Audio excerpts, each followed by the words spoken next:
Voilà, nous sommes à la procure avec Emmanuel de Varesquiel pour son nouveau livre qui pèse son poids. N'exagérons rien. Fouché, les silences de la pieuvre, quand même 668 pages effectives de texte, plus les notes, on est au-delà de 800. Fouché, les silences de la pieuvre, chez Talandier, coédition avec Fayard. Alors, vous avez quitté, il y a eu des textes entre les deux, mais vous avez quitté en 2003 avec un Talleyrand qui avait eu un succès formidable. Et là, on se dit, qu'est-ce qui pousse Emmanuel de Varesquiel à sortir du brillant, finalement, de Talleyrand, qui a un côté, finalement, très séduisant, à cette espèce de noirceur de Fouché. Bon, on pourrait parler d'un diptyque, au fond. Alors, Chateaubriand rigolerait et dirait, quand on a écrit une biographie du vice, il faut écrire une biographie du crime. Mais les deux personnages, à leur manière, et de façon très différente, et dans des domaines différents, ont été tous les deux des catalyseurs et des aimants. Ils nous donnent à comprendre probablement mieux que d'autres leur époque et partant la nôtre aussi. Ils ont été des voix obligées de notre modernité et nous vivons peut-être d'ailleurs plus avec Fouché qu'avec Talleyrand sur leurs héritages. Donc c'est probablement l'un des éléments. Et puis vous savez, Fouché, qui est habité par sa légende, est quelqu'un que je croise et que j'ai croisé quand j'étais jeune, en lisant Balzac, en lisant Dumas, en faisant connaissance avec l'inspecteur Javert dans Les Misérables de Victor Hugo.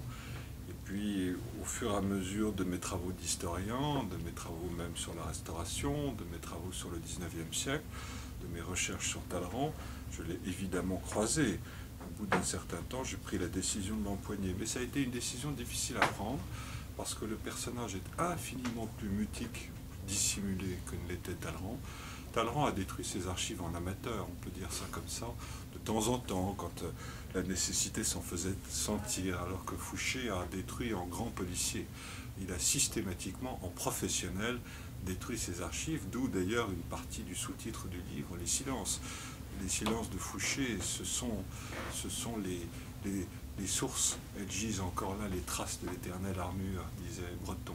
Ce sont ces sources en miettes que j'ai été amené à rechercher, avec quelquefois de fabuleux coups de chance, au-delà de la méthode et de la rigueur scientifique du travail de l'historien.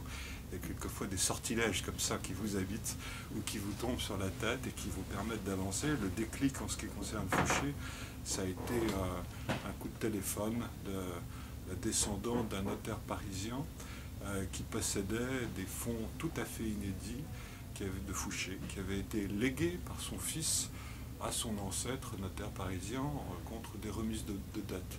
Le fils de Fouché, peut-être à cause de la stature un peu trop impressionnante du père, avait passé sa vie à dépenser la fortune amassée par son père et menait une vie de bamboche sous la monarchie de Juillet, et à force de dettes, il a fini par donner les archives familiales à son notaire contre des remises de dettes probablement. Et dans ces archives, il y avait un ensemble de lettres tout à fait extraordinaires, qui étaient les lettres familiales de Fouché à sa femme et à ses enfants, qui donnent une dimension sensible du personnage que personne n'avait jusqu'alors, à commencer par Madeleine, sans parler de Zweig, et on finit par être en présence d'un personnage qui ressemblerait un peu aux poupées russes emboîtées. Vous savez, vous avez la grande poupée publique de l'homme public, le grand cynique, le grand machiavélique, absolument dépourvu d'affect, le serpent.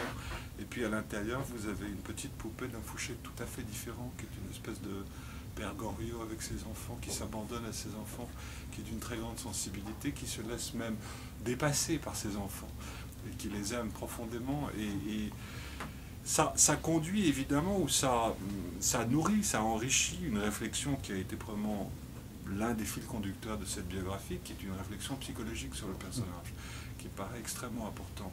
Et au fond, je pars d'un principe qui n'était peut-être pas le mien quand j'étais jeune historien, mais qui l'est de plus en plus aujourd'hui, c'est que tout se joue dans l'enfance.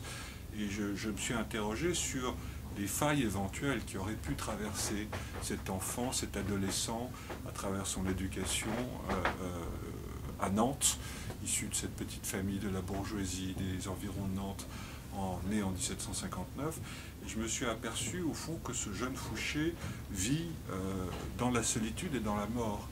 il perd son père alors qu'il n'a pas 10 ans, il perd 3 de ses frères et sœurs, et donc il est imprégné par cette espèce de malaise qu'il éprouve vis-à-vis de lui-même, peut-être par ce dégoût de lui-même, qu'il va chercher à dépasser comme une forme d'exutoire à travers l'ambition et le pouvoir. Et au fond, cette ambition et ce pouvoir, après lequel Fouché a couru toute sa vie et qu'il a pratiqué une grande partie de sa vie, naît probablement de ce désamour-là, de ces failles-là, héritées de l'enfance de Fouché. Et puis, j'ai découvert aussi que le père de Fouché était un négrier. Le début de la fortune familiale de Fouché, c'est le commerce des noix, c'est le commerce triangulaire. Quand on voit Fouché à l'œuvre sous la Révolution, président à des grandes fêtes de libération des esclaves à Lyon, par exemple, en 1794, ça donne beaucoup à penser sur, je dirais, l'ambivalence du personnage et l'extraordinaire complexité psychologique du personnage. On pourrait en dire encore beaucoup là-dessus. Merci Emmanuel de Maresquiel. En tout cas, ce livre est formidable. On le recommande à tous les amateurs d'histoire, mais également à ceux qui s'intéressent à l'être humain, parce que c'est pas rien que ce personnage de Fouché. Merci.